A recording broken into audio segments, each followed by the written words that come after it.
हे पुण्य कीर्ति प्रभो, संसार चक्र में अपने कर्मों के अनुसार घूमते हुए मेरी मित्रता केवल आपकी मुक्ति देने वाले भक्तों से ही हो। हे स्वामी, आपका ही भक्त बना रहूं।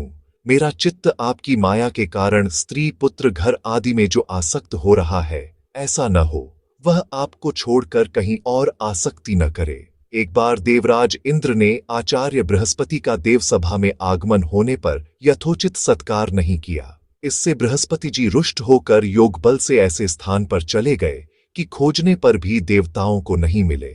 गुरुविहीन देवताओं पर असुरों ने आक्रमण कर दिया और देवतागण पराजित हो गए। तब ब्रह्मा जी की अनुमति से देवताओं ने त्वष्टा के पुत्र विश्वरूप को पुरोहित बनाया। विश्वरूप को नारायण कवच का ज्ञान था। उसके प्रभाव से बलवान होकर इंद्र ने असुरों को हरा दिया। विश्वरूप की माता असुर कन्या थी। इंद्र को संदेह हुआ कि विश्वरूप प्रत्यक्ष तो हमारी सहायता करते हैं, परंतु गुप्त रूप से असुरों को भी हविर्भाग पहुंचाते हैं। इस संदेहवश क्रोध में आकर इंद्र ने विश्वरूप को मार डाला। पुत्र की मृत्यु से दुखी त्वष्टा ने इंद्र से बदला लेने के लिए उसका शत्रु उत्पन्न हो ऐसा संकल्प करके अभिचार यज्ञ किया। उसी यज्ञ से अत्यंत भयानक वृत्र का जन्म हुआ। यह वृत्रासुर पूर्व जन्म में भगवान के अनंत स्वरूप का परम भक्त चित्रकेतु नामक राजा था। पार्वती जी के शाप से उसे यह असुर देह प्राप्त हुआ था। असुर होने पर भी पूर्व जन्म के अभ्यास से वृत्र की भगवत भक्ति उत्तरोत्तर बढ़ती ही गई। 60,000 वर्ष कठोर तपस्या करके वृत्रासुर ने अपार शक्ति प्राप्त की। वह तीनों लोकों को जीतकर उनके ऐश्वर्य का उपभोग करने लगा। वह असुर था, शरीर भी असुर जैसा था, किंतु उसका हृदय निष्पाप था। उसमें वैराग्य था और भगवान की निर्मल निष्काम प्रेम रूपा भक्ति थी। वह लोकों की नश्वरता जानता था। एक बार संयोगवश वह देवताओं से युद्ध में हार गया। तभी असुरों के आचार्य शुक्राचार्य उसके पास आए। उन्होंने यह देखकर आश्चर्य किया कि वृत्र के मुख पर राज्यच्युत होने का अथवा पराजय का कोई खेद नहीं है। उन्होंने इसका कारण पूछा।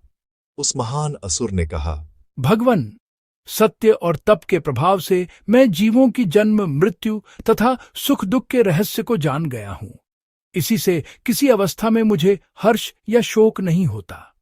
जीव अपने कर्मों के अनुसार पुण्य का फल भोगने स्वर्ग और पाप का फल भोगने नरक जाता है, और वहां के फल भोग समाप्त हो जाने पर अपने कर्मों के परिणाम से उसे मनुष्य, पशु, पक्षी आदि योनियों में जन्म लेना पड़ता है। फिर इसी प्रकार स्वर्ग नरकादि में जाता रहता है। भगवान ने कृपा करके मुझे अपने तत्व का ज्ञान करा दिया है। इसी से जीवों के आवागमन तथा भोगों के मिलने न मिलने में मुझे विकार नहीं होता। मैंने घोर तप करके ऐश्वर्य पाया और फिर अपने ही कर्म से उसका नाश हो गया। मुझे उस ऐश्वर्य के जाने का तनिक भी शोक नहीं है। इंद्र से युद्ध करते समय मैंने अपने स्वामी श्रीहरि के दर्शन किए हैं। भगवान की कृपा से तथा पूर्व जन्म के तप के अवशिष्ट पुण्य के प्रभाव से मेरी बुद्धि अति शुद्ध है। मैं आपसे और कोई इच्छा न करके यही प्रार्थना करता हूं कि किस कर्म से किस प्रकार भगवान की प्राप्ति हो, यह आप मुझे उपदेश करें। शुक्राचार्य ने वृत्र की भगवत भक्ति की प्रशंसा की और भगवान के प्रति नमस्कार किया। उसी समय सनकादि कुमार वहां भ्रमण करते हुए आ पहुंचे। शुक्राचार्य तथा वृत्रासुर ने उनका आदर पूर्वक पूजन किया। शुक्राचार्य के पूछने पर संता कुमार जी ने कहा, जो भगवान संपूर्ण विश्व में स्थित हैं, जो सृष्टि, पालन और संहार के परम कारण हैं, वे श्री नारायण केवल शास्त्र ज्ञान, उग्र तप या यज्ञ से प्राप्त नहीं होते। मन सहित सब इंद्रियों को सांसारिक विषयों से हटाकर उनमें लगाने से ही वे प्राप्त होते हैं। जो दृढ़तर अध्यवसाय से निष्काम भाव पूर्वक केवल भगवान को प्रसन्न करने के लिए कर्तव्य कर्म करते हैं और शम, दम आदि साधनों से चित्त की शुद्धि प्राप्त कर लेते हैं, वे ही इस आवागमन चक्र से छूटते हैं। जैसे बार बार तपाने से सोना शुद्ध होता है, वैसे ही अनेक जन्मों तक प्रयास करते रहने से जीव भी शुद्ध हो जाता है। जैसे थोड़ी सी सुगंध से सरोवर का जल भी अपनी दुर्गंध छोड़ देता है, जैसे थोड़ा सा यत्न करने से शरीर का मैल पूरी तरह नहीं मिटता, वैसे ही थोड़े से साधन से हृदय का मल भी नहीं मिटता। जैसे शरीर का मैल नहाने से दूर होता है, वैसे ही हृदय का मैल साधना से दूर होता है। जो प्रबल प्रयत्न करने वाला पुरुष होता है, वह एक जन्म में भी हृदय को शुद्ध कर लेता है। विषयासक्ति आदि बुद्धि के दोष बार बार के महान प्रयत्न से नष्ट हो जाते हैं। चराचर में एकमात्र भगवान ही व्याप्त हैं। सभी रूपों में वही नारायण दिखाई पड़ते हैं। निर्मल हृदय वाले पुरुष समान दृष्टि से सबको नारायण स्वरूप ही देखते हैं। इस समदृष्टि से वे अकर्म भाव को प्राप्त हो जाते हैं। सभी जीव मरकर अपने अपने प्रारब्धानुसार नाना योनियों में जन्म लेते हैं और फिर मृत्यु को प्राप्त होते हैं। इसी प्रकार यह संपूर्ण ब्रह्मांड भी सृष्टि प्रलय के चक्र में ही रहता है। परंतु जो इंद्रियों को संयम में रखकर सुख दुख में समान रहते हैं, जो निर्मल मन से परम पवित्र भगवत गति को जानना चाहते हैं, वे ब्रह्म साक्षात्कार करके दुर्लभ मोक्ष रूप अविनाशी पर ब्रह्म को प्राप्त कर लेते हैं। वृत्रासुर अब दृढ़ निश्चय से सर्वत्र सब में भगवान का अनुभव करने लगा। वह ऐसा भगवत भाव युक्त हो गया कि उसकी तुलना कहीं संभव ही नहीं। राज्यहीन होने पर भी निर्भय होकर वह अपने शत्रु देवताओं के बीच में रहने लगा। इंद्रादि देवताओं ने उसे मारने का बहुत प्रयत्न किया, पर वे सफल न हुए। मारने वालों के तेज को वह हरण कर लेता था और उनके खड्ग निगल जाता था। तब देवताओं ने भगवान की शरण ली। उन्होंने भगवान की बहुत ही ज्ञानमयी स्तुति की। भगवान ने प्रकट होकर कहा, देवताओं, मैं तुम पर प्रसन्न हूं। मेरे प्रसन्न होने पर जीव को कुछ भी दुर्लभ नहीं रहता, किंतु जिनकी बुद्धि अनन्य भाव से मुझ में लगी है, जो मेरे तत्व को जानते हैं, वे मुझे छोड़कर और कुछ नहीं चाहते। विषयों को ही यथार्थ मानने वाला पुरुष विषयों की ही इच्छा करता है, क्योंकि वह अपने वास्तविक कल्याण को नहीं जानता। ऐसे विषयाभिलाषी को कोई विषय ही दे दे तो वह भी अज्ञानी ही कहलाएगा। जैसे अच्छा वैद्य रोगी के चाहने पर भी उसे अनुपयुक्त आहार नहीं देता, वैसे ही सत्पुरुष भी अज्ञानी विषयाभिलाषी को बंधनकारी भोग देने का उपदेश नहीं करते। भगवान के इस उपदेश का तात्पर्य स्पष्ट था। देवता बहुत स्तुति कर रहे थे, किंतु उनका लक्ष्य केवल वृत्र का वध था। उन्हें स्वर्ग के भोगों से ऊबकर भी तुच्छ इच्छाएं ही थीं। दयामय भगवान उन पर प्रसन्न थे, फिर भी वे भगवान को सदा के लिए पाने की इच्छा नहीं कर रहे थे। किंतु प्रभु ने यह भी देख लिया कि ये विषयाभिलाषी ही है। भगवान को अपने परम भक्त चित्रकेतु वृत्र को असुर शरीर से मुक्त कर अपने धाम बुलाना था। अतः उन्होंने इंद्र से कहा, अच्छा, तुम महर्षि दधीचि के पास जाकर उनसे उनका शरीर मांग लो। वे महात्मा तुम्हें अपनी देह दे देंगे। उनकी हड्डियों से बने वज्र से तुम असुर राज वृत्र को मार सकोगे। इंद्र के आग्रह पर महर्षि दधीचि ने योग बल से शरीर त्याग दिया। विश्वकर्मा ने उनकी हड्डियों से वज्र बनाया। वज्र धारण कर ऐरावत पर आरूढ़ होकर विशाल सेना सहित इंद्र ने वृत्र पर आक्रमण किया। इंद्र को अपने सामने देखकर भी वह महामना असुर तनिक भी न घबराया, न डरा। वह निश्चल हंसता हुआ युद्ध करने लगा। इसी समय भगवान विष्णु इंद्र के शरीर में प्रविष्ट हो गए। भगवान शंकर के ज्वर ने वृत्र के शरीर में प्रवेश कर उसे शिथिल कर दिया। फिर भी ज्वराग्रस्त वृत्र इंद्र पर बल में भारी पड़ रहा था। उसने ऐरावत पर एक गदा चलाई तो ऐरावत रक्त वमन करते हुए 28 हाथ पीछे हट गया। अपने शत्रु को ऐसे संकट में पड़े देख वृत्र उलटे आश्वासन और प्रोत्साहन देता हुआ बोला, इंद्र, घबराओ मत, अपने अमोघ वज्र से मुझे मारो, संकोच मत करो। तुम्हारा वज्र तो महर्षि दधीचि और भगवान के तेज से संपन्न है। जहां भगवान है वही विजय है, वही लक्ष्मी है और सारे गुण भी वही हैं। भगवान की सच्ची कृपा मुझ पर है। मैं अपनी मन शक्ति भगवान के चरण कमलों में लगाकर तुम्हारे वज्र द्वारा इस देह के बंधन से मुक्त होकर योगियों के लिए भी दुर्लभ परम धाम को प्राप्त करूंगा। इंद्र, जिनकी बुद्धि भगवान में लगी होती है, उन श्रीहरि के भक्तों को स्वर्ग, पृथ्वी या पाताल की संपत्ति भगवान कभी नहीं देते, क्योंकि ये संपत्तियां राग, द्वेष, उद्वेग, व्याधि, मदमोह, अभिमान, कलह, विवाद, परिश्रम और क्लेश ही देती हैं। अपने पर निर्भर अबोध बालक को माता पिता क्या कभी अपने हाथों विष दे सकते हैं? मेरे स्वामी दयामय हैं। वे अपने प्रिय भक्तों को विषय रूपी विष न देकर उनके अर्थ धर्म काम संबंधी प्रयत्नों का ही नाश कर देते हैं। भगवान की यही कृपा है कि उन्होंने पहले मेरे ऐश्वर्यों को छीन लिया और फिर वज्र देकर तुम्हें भेजा, ताकि इस शरीर से मुझे मुक्त कर अपने चरणों में पहुंचा दो। परंतु इंद्र, तुम्हारा अभाग्य है, तुम पर प्रभु की कृपा नहीं है, इसीलिए तुम अर्थ काम के विषयों में लगे हो। भगवान की कृपा का रहस्य तो उनके निष्कपट भक्त ही समझ सकते हैं।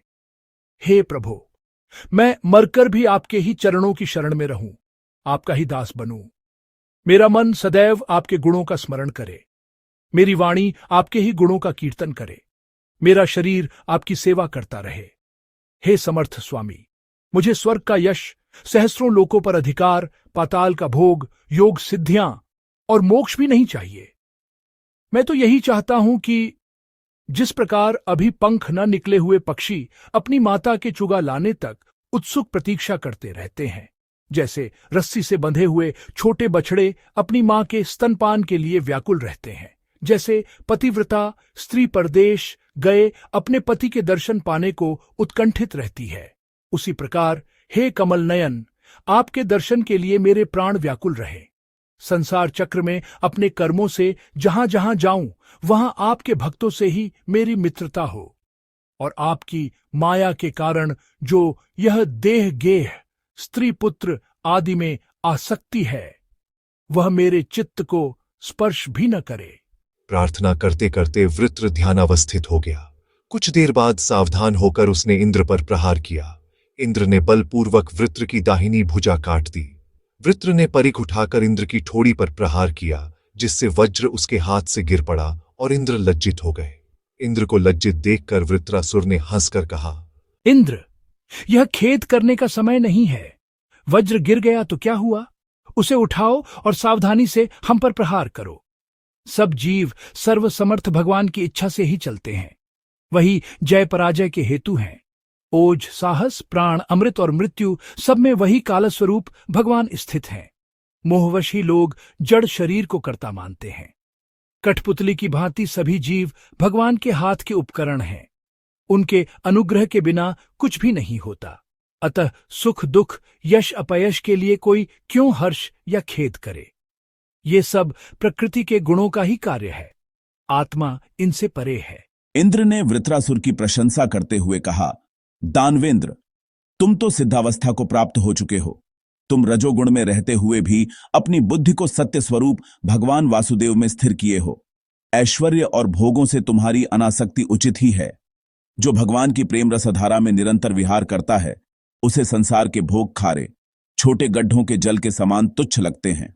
यह कहकर वृत्र ने मुंह फैलाया और ऐरावत सहित इंद्र को निगल लिया, जैसे कोई विशाल अजगर हाथी को निगल लेता है।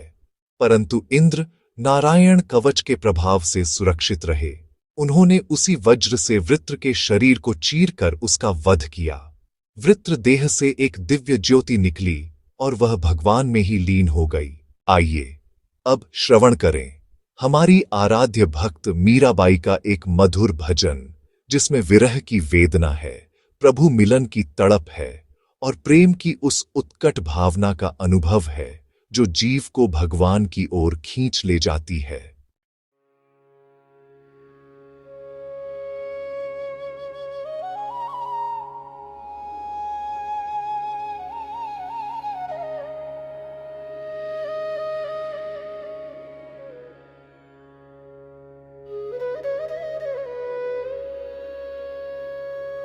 हेरी मैं तो प्रेम दीवानी, मेरो दर्द न जाने को।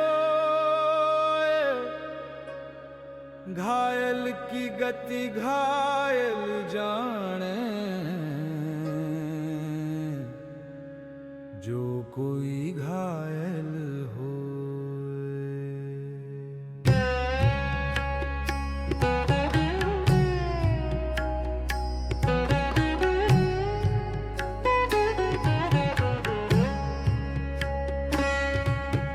जौहरी की गति जौहरी जाने कि जिन जौहर हो। सूली ऊपर से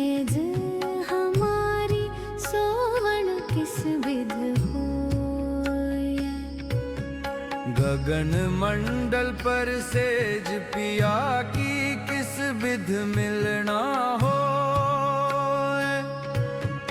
दर्द की मारे बन बन डोलो बैद मिला नहीं कोई।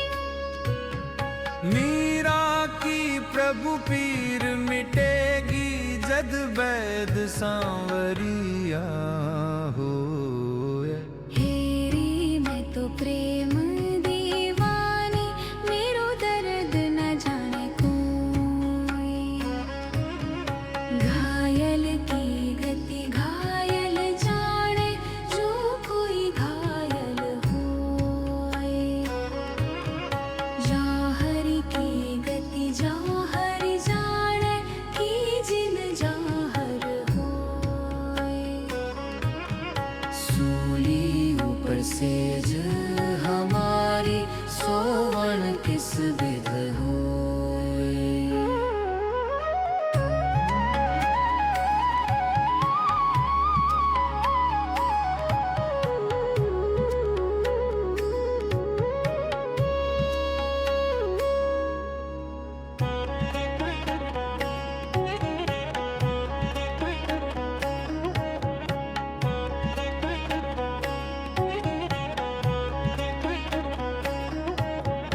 गगन मंडल पर सेज पिया की किस विध मिलना हो।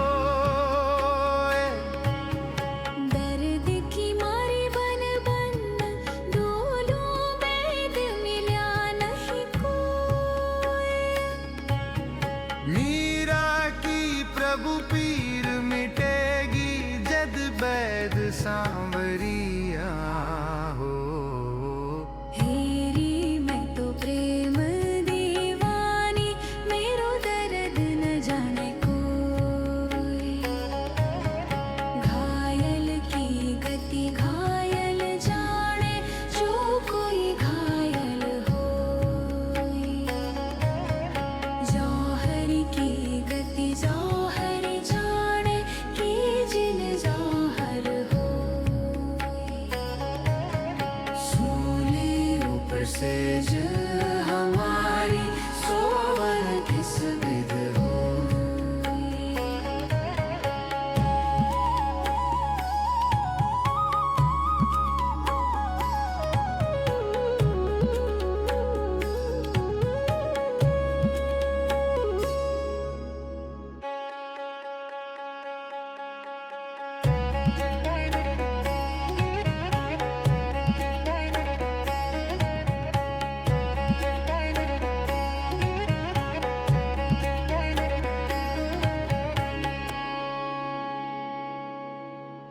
यह कथा भक्तराज वृत्रासुर के अद्भुत चरित्र पर आधारित है। हमने इसे भक्तमाल ग्रंथ का एक अंश बनाने का विनम्र प्रयास किया है। यदि आप प्रतिदिन अपने घर में ठाकुर जी तथा श्री राधा रानी के श्री विग्रह के समक्ष भक्तमाल की एक कथा श्रद्धापूर्वक सुनाएंगे, तो वे करुणामूर्ति स्वयं आपके घर में नित्य वास करेंगे, आपके कुल, आपके जीवन और आपके हृदय में। भक्ति में निरंतर लीन रहें और राधे श्याम राधे कृष्ण का अखंड जप करते रहें। इसी में हमारा परम कल्याण और जीवन का सच्चा उद्देश्य है। जय श्री राधे, जय श्री कृष्ण।